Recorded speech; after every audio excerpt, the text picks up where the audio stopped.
Welcome to Subscription Prescription, the podcast where you get the information you need to scale your subscription program.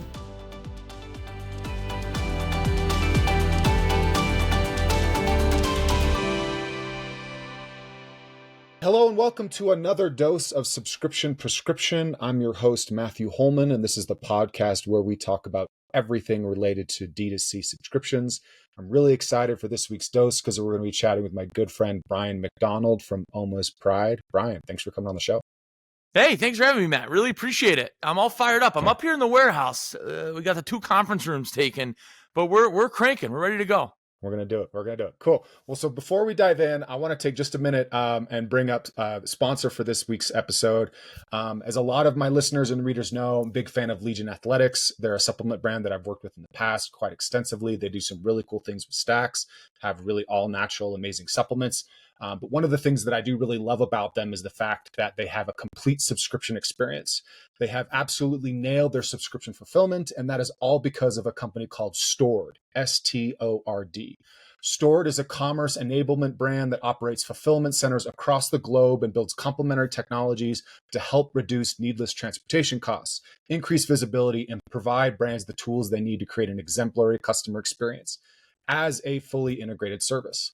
As you may know, a lot of shoppers will abandon shopping from a brand completely if they get a late shipment. And so that means that really every subscription order that you have ready, set to go out is a potential touch point where you can keep that customer or potentially lose them.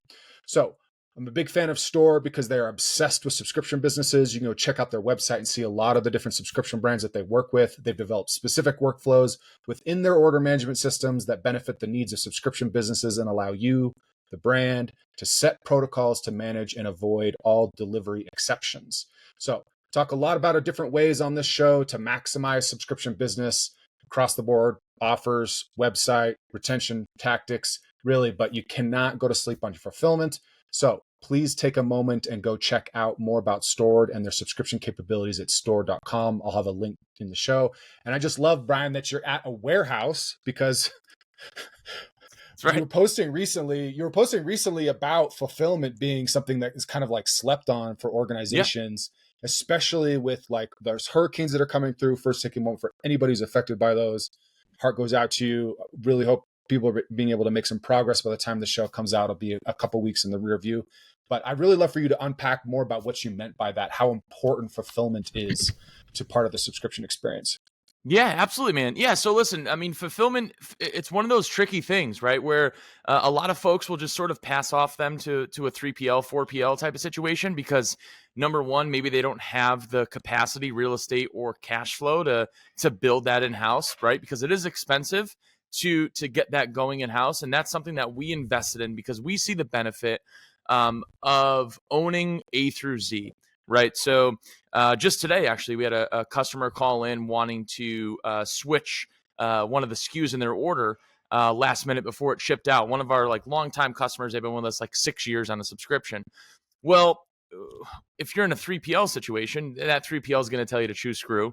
And now that customer of yours that trusts that you're owning that fulfillment process gets a little ticked off at you, right? That could hurt, that person's churn and LTV ultimately, right? So that's just one of many different examples that I can give where we invested heavily, right? This is our, if you can see in the background, we just built almost like $1 million big 30,000 square foot freezer right behind me. That's where all of our frozen goods are stored. And then on the other side, which is like the big warehouse, that's where all the pick and pack and fulfillment happens. So this is something that's really unique that we do in comparison to a lot of direct-to-consumer pet food companies, especially in the fresh food, frozen food space, where we own it all. Now, we do have a 3PL out west near you in Utah for those like Cali, Washington, Arizona customers. But for the most part, 90% of our customer base fulfillment happens here in-house. So it's so crucial to us to be able to, especially on the perishables, right? Because if something goes wrong, like you can't recover that, right? Like if somebody's like with this hurricane stuff, like people are out of their home, an order shows up, maybe when they're not there, and then it's just going to go to waste. Like they don't know that it's coming if you don't have that control. Like it's a big part of the experience. 100%. It's huge, man. It's huge. And especially, a lot of the zones we ship to are 2-3 day ship zones.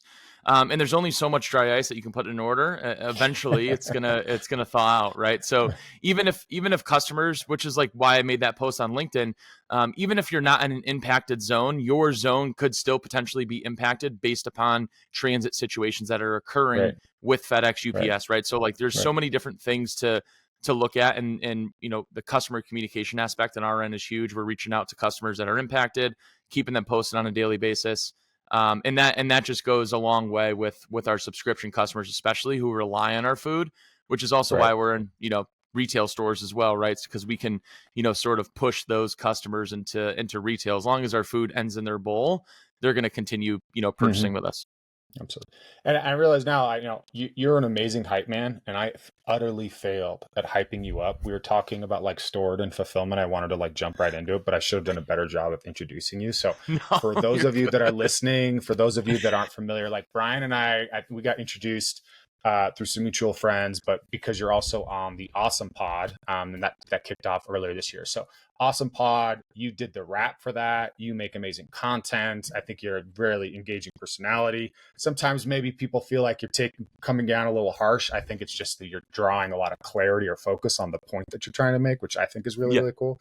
Chef, like we're going to do a cooking event at some point in the future. As Yes. well as like running all kinds of stuff, including e-commerce at almost price. So I'd love if you just take at least a few minutes to talk a little bit about your background, because you always haven't always been in pet food. About a little bit about your experience and your perspective for people that are listening.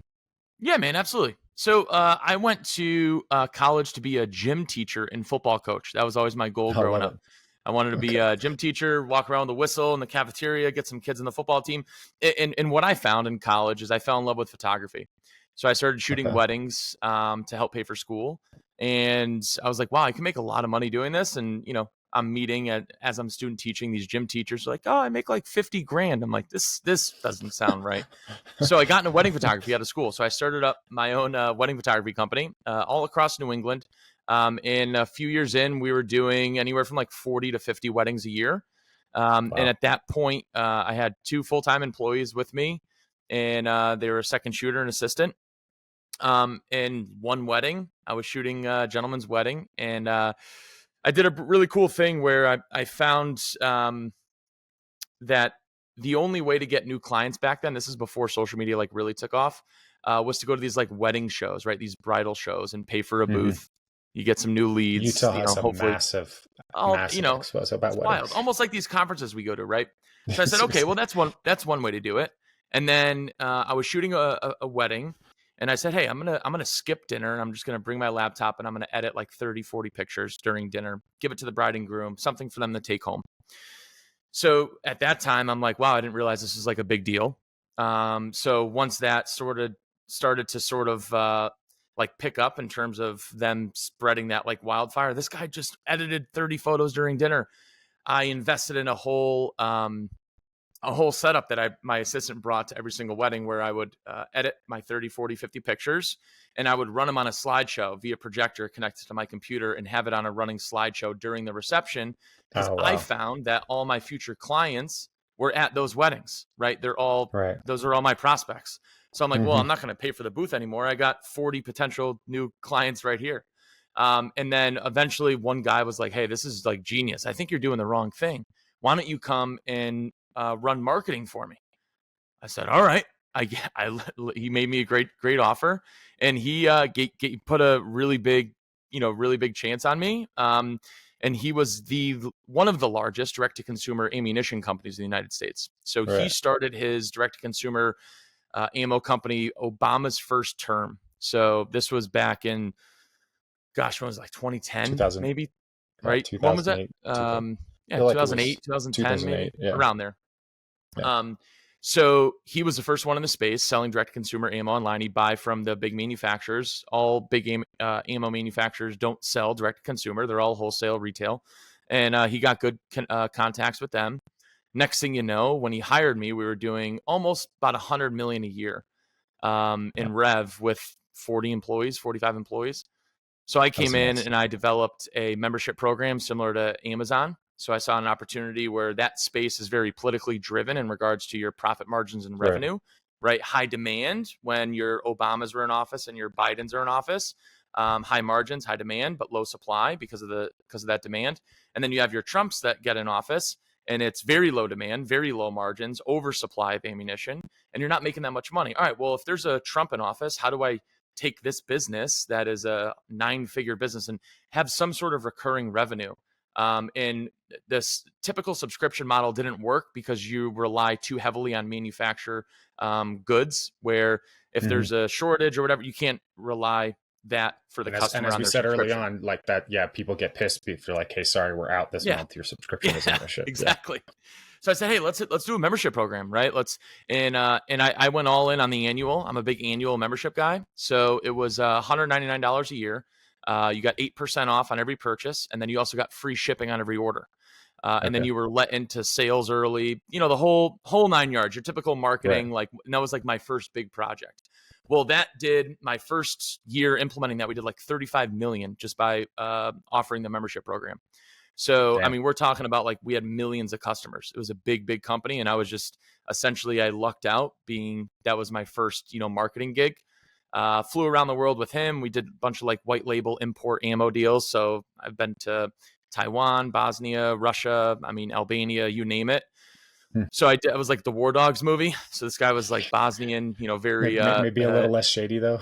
right. It was legal. It was legal. Yeah, I was gonna say you got to make sure you qualify that for yourself. That you, It was legal. Yeah. So I flew around the world with him, did all that stuff. And then a few years after that, a gentleman approached me to sort of start his own version of that company and wanted me to help found it. Right. So I developed the company from the ground up called Pro Armory.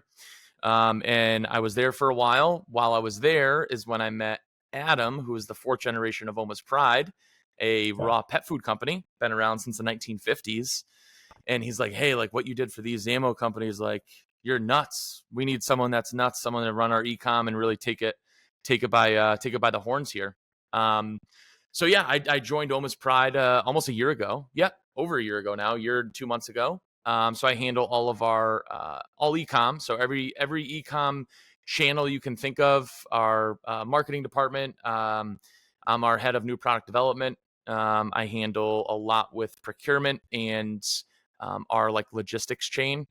So Right. I'm involved with those departments. And yeah, we're been around since the 1950s. We did human food, and then we transitioned to pet food, raw pet food in the 1990s. Hmm. Very localized, very retail oriented, New England based for a long time, and they were just looking for someone to come in and sort of help put like a megaphone on the business. Right. So yeah, we handle everything from procurement, manufacturing, packaging, fulfillment, marketing, the whole 9 yards. We don't outsource anything Right. right now. So I love bootstrapped, that. it's pretty Yeah. cool. Oh yeah, that's right. Bootstrap, still owned by that same family. I know you Yeah. haven't had to make a resume in a long time, but if you did, would you put at the top like I'm nuts, or if you're looking for Yeah. somebody nuts, like you want me? I've actually that's one thing too. I've never had a job where I've Never had had to to, like yeah. apply to it. That's the way. That's the way to do it. That's definitely the way to do it. No, that's really really fascinating, and I love how like I don't think most people would have thought through like the wedding thing. Like you're putting together like because referrals are a huge part of that business, but people are like asking after the fact, like, hey, who did you use for your wedding? Yeah.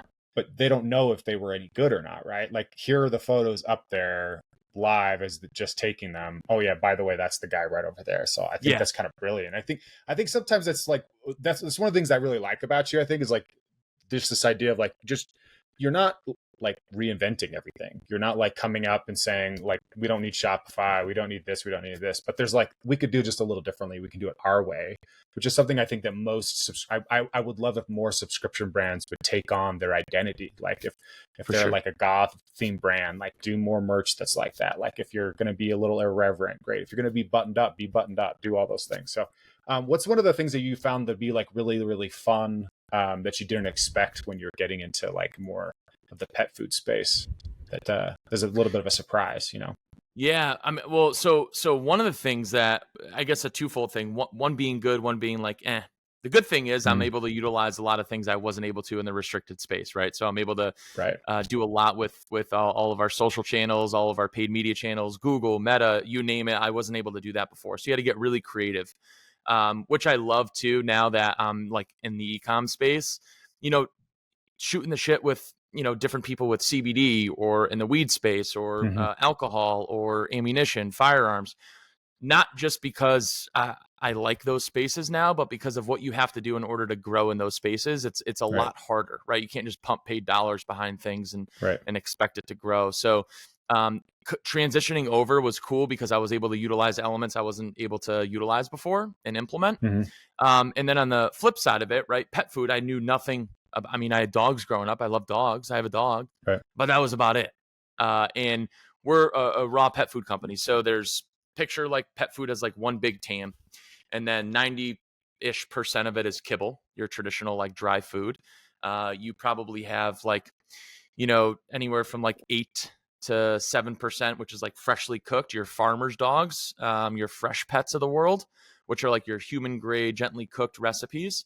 And then you have a few percentage points in the TAM space of raw pet food. So raw pet food is very small space. It's growing, right? The past 5 to 10 years, people have really taken more care of their pets and treating them like And is that humans. almost raw as opposed to Yep. fresh, So lightly raw cooked? food, Okay. Okay. Right. Right. all raw, all raw. So it was interesting because it was a lot for me to learn when I moved over here in Sure. regards to how the space works, um, who our target audience is. Like my first few months, I'm spending time and energy trying to get people from kibble over to raw. Now my transition's focused on getting those people that are on gently cooked over to raw. It's a little bit easier of a transition for them. So there's just like a lot of elements for me to learn how the space operates and how the consumer operates.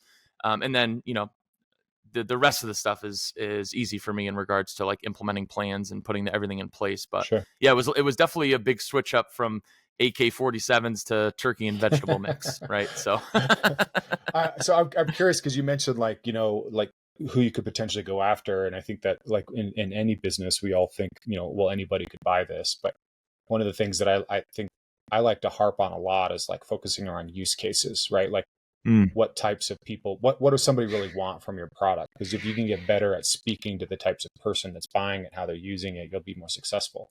And I feel like I heard some of that when you were talking about getting into people that are looking at like lightly cooked. Can you get a little bit deeper into that? How that's like why it's easier to sell to those people, sure. and then open up a little bit about like retention, like how that works on the retention side when you nail that down, finding the right For person. sure. For sure.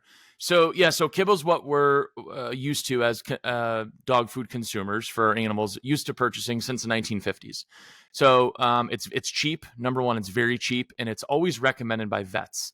So kibble, the two largest vet chains in the United States are also owned by two of the biggest kibble manufacturers in the United Oh, States. jeez. So I know it would never be legal in human, but it isn't pet. It's not that Right. regulated. Right.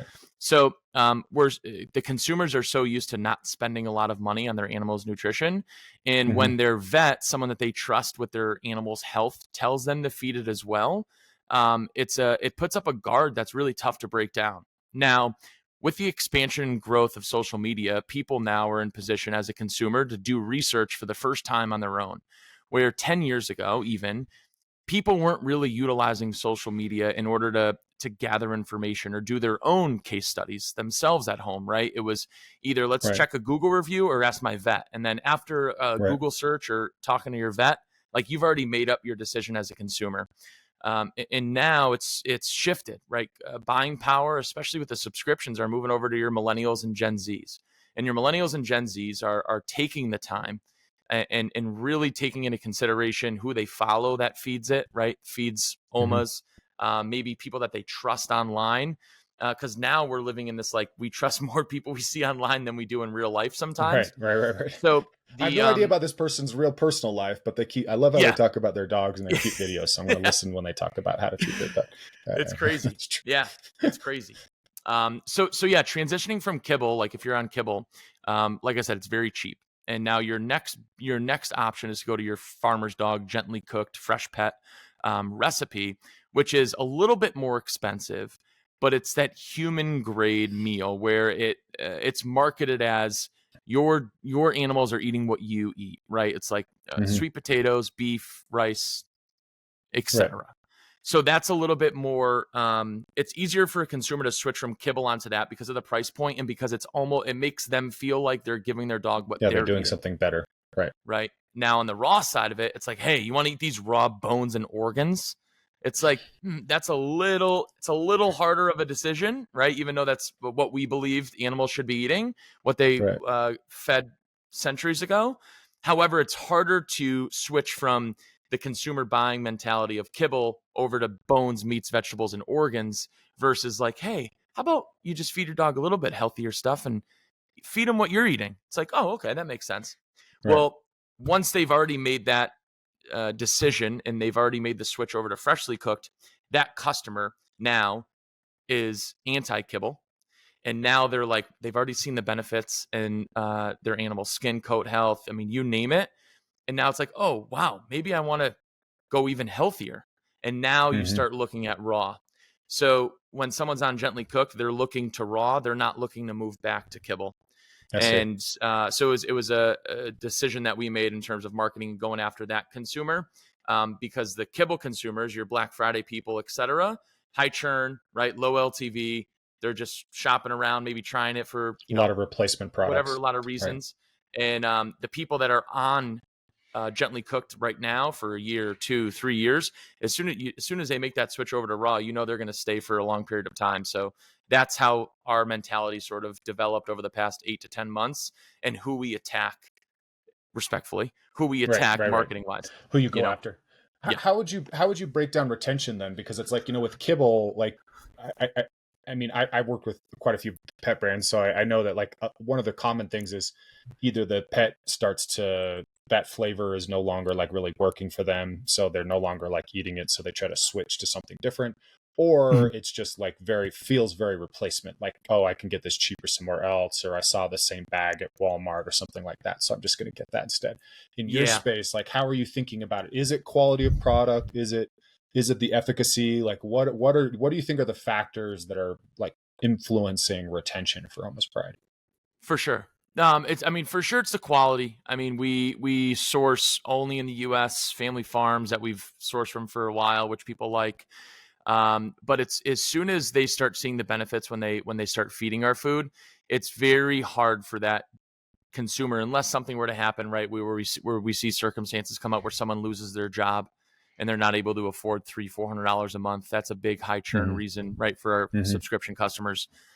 Their dog passes away, unfortunately, is Right. another second highest one that we have. But once we find that if someone starts feeding OMAs and they see the benefits from it, the chances of them like looking elsewhere, it's very low, because it's very hard to get your dog to switch diets. It's very hard to get your dog to switch different manufacturers, different brands in the pet food space. So once someone's on Right. it, unless something you do goes haywire, whether it's on the customer service department or it's a product quality issue, you're most likely going to retain them for a long time. And what we're transitioning to now is we see a lot of new to brand customers who have older dogs, right, that are 8, 9, 10 years old, and they have all these different ailments and health issues.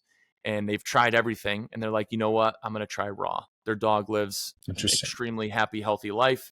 But, now in 2 or 3 years, unfortunately, that dog's going to pass away. And, in order to get them back on, they have to get another dog. So those are like a lot of new to brand customers that come to us as like a last resort, where it's like, hey, we've tried everything. Dog still has a ton of ailments. I'm going to give this raw thing a go. And unfortunately, when they give it a go with us, their dog's already at the, latter point in their life. So that's like another hurdle that not we're Right. facing, but that's what we see a lot of new to brand folks are. And then once they get a new puppy, they're going to come to us and, be on for the long, Look, duration of their life. strong word of mouth there, right? Like, people have a Yeah. positive product experience, they're going to share that with people. It's really interesting. I mean, from an internal strategy perspective, do you guys think of like directly attributing quality to retention? Like, is that like something, or is it just like, hey, we have got good retention, let's just not mess it up? Like, I'm curious just from a strategy, like internal standpoint, of how you guys think about and plan or try to work on retention in that way. Yeah. Yeah. No, for sure. Quality is definitely top of mind. I mean, just as an example, one of our suppliers is in Florida right now during the hurricanes, right? So there's Hmm. a raw material that we're not able to procure. Now, when this happens with most pet food companies, what they'll do is they'll say, hey, we can go to source B or C to get the product made and to get it packaged. The issue Right. being is you're obviously going to have some sort of product loss or product quality loss Right. because you're going with someone that you're not comfortable going with, where we're the opposite. So what people like is when situations like that happen, which they don't a lot, but what they do is, they're, I guess, appreciative of the fact that we'll tell them and be upfront with them. Hey, listen, hurricane's going on. This product we're unfortunately not able to get. We don't want the product quality to go down. So it's going to be another week or two until we're able to get that into our hands versus, hey, we're going to go get that product from somewhere else, maybe have an effect on that product quality. So that's like something we're always upfront on is our sourcing, where we get the products from, right? Like our turkey is available in Whole Foods. So when you go to buy turkey at Whole Foods, you're literally feeding yourself the same turkey that we put inside of our recipes. Okay. So all that stuff we're very transparent on. Obviously, the fourth generation things like cool. I wouldn't say being a fourth generation family business is a decision maker when it comes to retention. But it does help get people across the finish line, or at least it helps get them to our I think it website. helps build Build trust, and it's like trust another touch for point because you sure. see all those badges on sites like as seen on and like reviews and things like that. I think like a company that's been owned for a long time is like figured something out. If I think the messaging is like if it was like a fourth generation like media company and now they're doing TikTok, like I could care less. But it's Yeah, like if they've been making like quality something for like 50, 60, 70 years, I think that makes a difference. for Um, sure. so I'm assuming you guys as like a compared to like maybe an e-com company of like a similar revenue number that has retail, you guys probably, it sounds like, have more costs related to your customer service department and your fulfillment than somebody else that would be streamlining those things. I mean, is it fair to say For that? sure.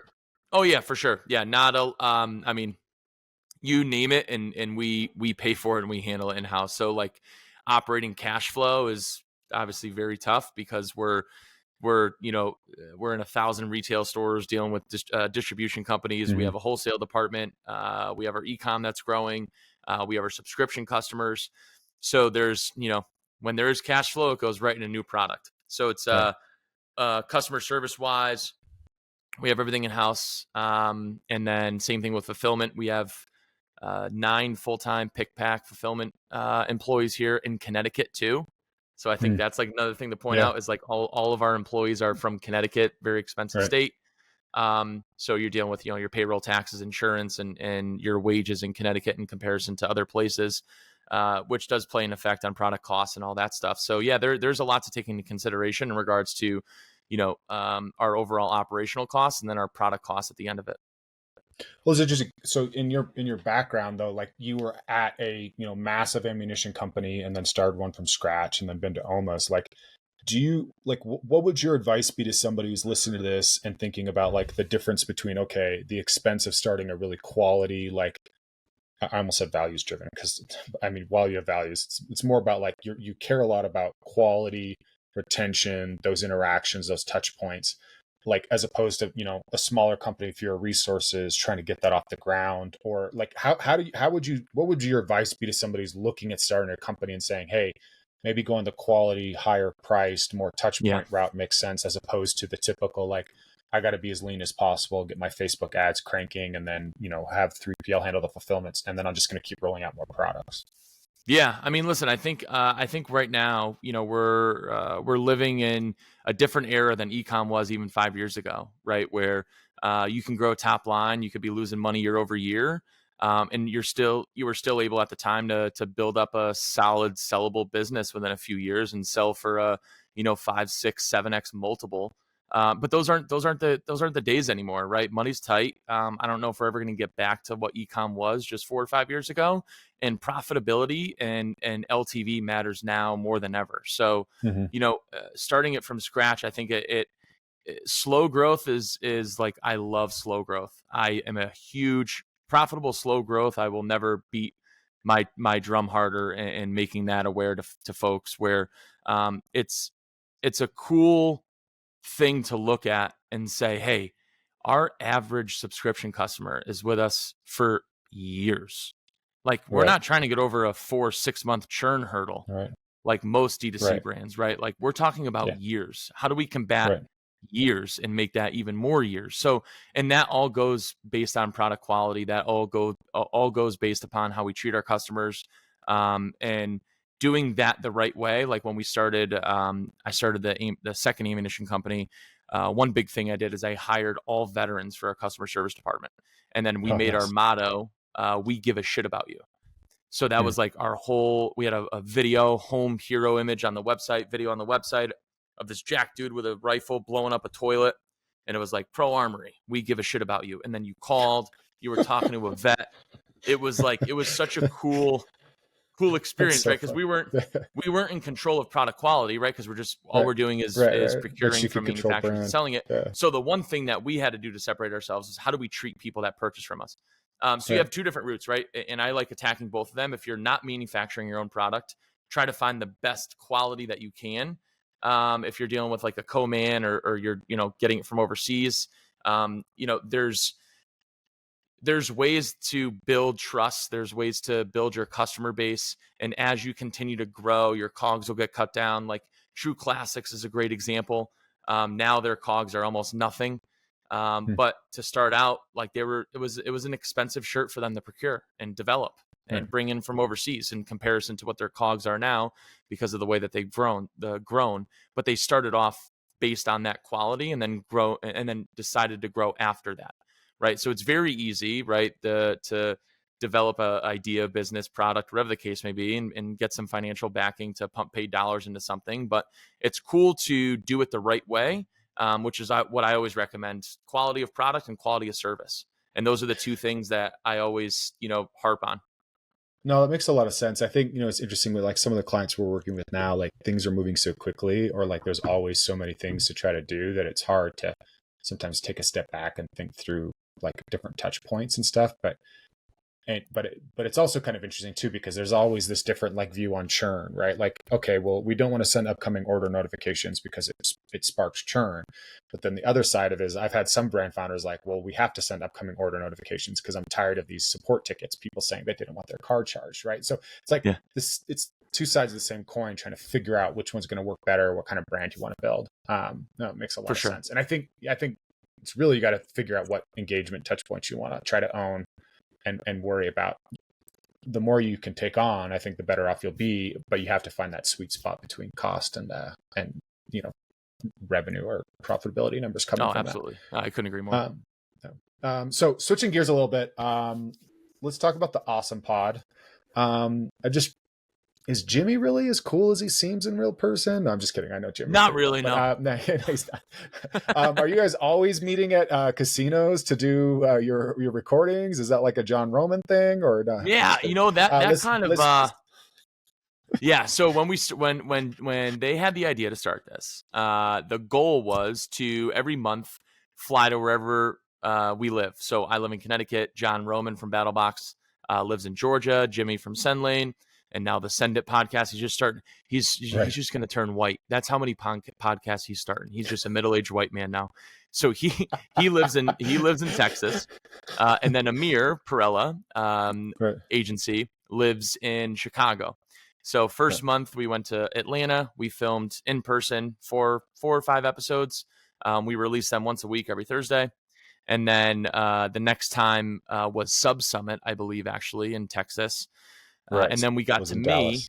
Yep. and they were like, "What's in Connecticut?" I'm like, "Dude, what do you mean? What's in Connecticut? We got the best pizza, arguably in the world." I And just then we I just got learned to about the best pizza being the pizza capital in the world too recently. Oh, dude, it's fucking good, man. It's really good.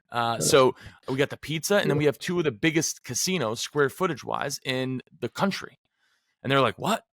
I'm like, "Yeah." So that's where the whole I had no Foxwoods idea. idea came into play, Yeah. and we hired a production company. So everywhere we go, we just hire a production company to film it, record it. We have an employee of Hmm. ours that handles all the editing, post production. So yeah, we just fly city by city based on where we live. We're going to be in Chicago this week. In 2 days, I'll be in. Yeah, 2 days I'll be in Chicago, Oh, nice. visiting Amir, and we'll record. I think we're recording like 7 of them because we're not going to meet again until the new year. So yeah, Right. Right. Okay. it's a really fun experience, but it's cool because it gives all like the conversation that we're having is sort of how we riff back and forth too on the podcast. Right. It's not as formal. It gives you all 4 perspectives of e-commerce, right? Agency, SaaS, operator, marketer. And they're like Hmm. cool conversations because it's 4 different people from 4 different businesses and walks of life, and it gives folks a different perspective on everything that they're dealing with too, right? Yeah, that's why I really like it. Honestly, I already know all four of you, like all four of you. I think you're all just like really, really bright, quality, like care about what you do type of people. So I feel like that makes your opinion like matter that much more. But it's also like everybody's ability to like hear something different or to talk through different ideas or things. It's like For I sure. think it's funny, like lately I've been hyping up prepaid subscriptions, like upselling people to prepaid subscriptions, and John will chime in a little bit. It's like, I'm not convinced. It's like, it's okay, buddy. Like you don't have to do them, and not for everybody. And I actually really appreciate the fact that you don't have to agree with everything I say. Like that just means we're real friends, not just superficial. So it's He's fantastic. great. No, Yeah, it yeah, really is. They're all awesome like that. Like we have so many different conversations from so many yeah, different angles and viewpoints, and at the end of the day, we just like, hey, we're all still yeah, friends. Let's go grab a beer. yeah, You know, it's yeah, cool. yeah. Absolutely, absolutely. Okay, before we wrap up, is there anything you want to add or share? Anything else you're working on? Any tips? I know you've been doing a lot of website teardowns, so if anybody's interested in like Bryan's kind of perspective on CX and quality of product and stuff, you should go check out his LinkedIn. But I'm curious if there's anything else you'd like to share as insights or anything Yeah, at all. I wrote down a cool I call it my churn prevention subscription email Okay. series. I got to come up with a better name, Okay. but this is really cool, right? So this is cool for products that have uses, right? So consumables work really well if you're or supplements, right? If it's like, hey, you remind people on a daily basis, which we know you have to remind them to take your pill Right. and to see the benefits of it. But in order to get them, what we noticed is, all right, well, my philosophy is you have to treat every customer like they're in 5th grade. So every single person that buys from you, you're in 5th grade, and I'm gonna hammer down the benefits, how to use it, how much to feed, when to Right. feed, what to see after this amount of days, what to do if you don't see that after this amount of days, right? So there's so many different variables in regards to maximizing the benefits of your product, Right. and the getting your product to be maximized is the only way a consumer is going to be able to take your A hundred product and have percent. that become a part of their like daily routine, right? So I built out like a 12 email series flow. Now, granted, our website now, if anyone like hears this and goes on our website, yeah, I know it's horrible. All right, I walked into a big commerce shitstorm. It is a horrible website, and what Migrating to we're Shopify. Everybody, come right, back in a yeah, we couple are we are months. I migrating to mean, go Shopify. buy now. Go buy now. Go visit this Yes, website in a yes. couple months. So we are migrating to Shopify. New website's being built out by Amir and the Perella team. They're going to crush it. But a few months, we'll have a whole new experience. But subscription wise, this will remain the same. So every month that you are on subscription, you get an email from us. And here's just an example. We work with a dog trainer, one of the best in New England. Mm, mm, And we had him do like a video tip blog type series. And one of them is here's the email of all the benefits. I believe we just sort of explained in this particular email how much to feed, how to transition to our food. It was like month 1 or month 2. And at the end of the email, stay tuned for next email next month, where Ben, world renowned trainer from Outrider Dogs, will be showing you 5 helpful tips to train your dog for X, Y, and Z at home. So now they have mm. to wait until next processing point, right? We're giving them another benefit, even though it doesn't tie to the food. Yes. It correlates Ties to to the use getting the most out of case. your food, Yep. right? Hmm. And then we give that hook, we give that sort of like sit in the edge of your seat until next month, but it's extreme value. So Right. the lead on at the end of each email for the subscription customers every month, they know the next month they're going to get like a wild, crazy, awesome tip, trick, video, whatever the case may be. Right. And to be honest with you, I have no idea if it helps because, like I said, our LTV is so long to begin with, so big to begin with, that I'm not going to be able to see the benefits from this for quite some time. However, I think it's So gonna. I would say that to me, I like breaking as like the art and science of subscription. There are sciences like, there's little numbers. I'm trying to do an input and get an output. But I think the art is often like you're building an experience. Like you want Yes. anybody on this brand to feel like they're taken care of, that they're understood. You're explaining like again, you said treat them like they're a 5th grader. I would say like the more diplomatic ways to say like they don't know anything about your product. So they don't know how your product works. Well, I would say I ordered a sleep supplement recently called Kill Switch. I love it. But I was like looking at it, and I'm literally DMing like the founder on Twitter, because that's like who I got the rec from, to say like, how long before bed should I take this? And he's like, 30 to 60 minutes. I'm like, okay. Like, That would have been nice to know. It's just, there's so many things that you just miss when you're building a brand. Like, if it's a bottle of 30 pills and you take one pill a day, then that means you need a 1 month or 30-day subscription. Like, just the most basic things you should be explaining to people. And you're right, though, it's all about that. If they don't have a positive experience, they're not going to use the product. If they don't use the product, they're not going to retain. Like, 100%. And I tell people too, subscription brands, it's almost like when you are like me, right? I was super fit back in the day. I had a routine every day. I went to the gym every morning. I was shredded. I'll have to send you pictures. I was absolutely shredded. Then I had kids. I became like, pics, okay? You know, I've got middle-aged like dad now. And I'm like, I got to get back into the gym. I have to make the gym part of my routine.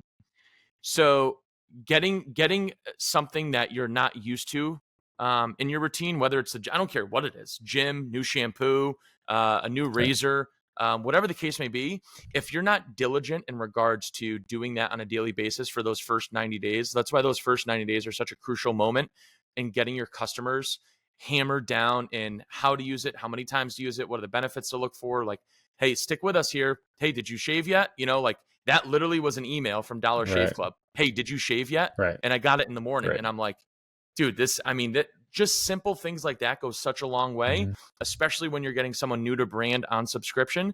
Those first 90 days, you really have to hammer all that home. Yeah, and I always argue that within that first 10 days to 2 weeks, that's your biggest opportunity to have those positive experiences. So, you know, as Jimmy says, you can't really oversend emails, and I would say in that time frame, because if they're quality, they're adding value, they're answering questions. Granted, you might not want to pepper them with an email a day, like 2 or 3 months into the subscription, because at that point, like, they're liking your product and you don't want to be too annoying. However, like, I think you've got to get them going, got to overcome any questions, obstacles, issues. Honestly, it's one of the first things I recommend with every brand that I talk to. So I really loved hearing you say that. No, I love that. Love that. All right. Well, as a recap, first of all, Bryan, thank you for coming on the show. I feel like you didn't say anything too incendiary, so we won't have any great clips. But we're good. We'll just have to rely on the quality. We'll have to rely on the quality, like you've been saying. But I think again, go check out Almost Pride. Bryan MacDonald on LinkedIn, the awesome podcast ASOM. And I think it really just goes to show as a testament to the brand that Oma's has built, and that Bryan is helping them build their digital footprint. There's a lot to be said for quality of product, quality of experience, and that those things translate to retention. I think that's like clear as anything, that you build retention starts with what you're selling and how you're selling it. Absolutely. Absolutely. And then as a final thought for anybody listening, if you've heard us talk about fulfillment, Bryan's at Fulfillment, go check out our friends at STORD.com and see some of the amazing work they've been doing for subscription brands with their fulfillment practices as well. So, and that's it for this week. I'll see you all next week for next week's dose of Subscription Prescription.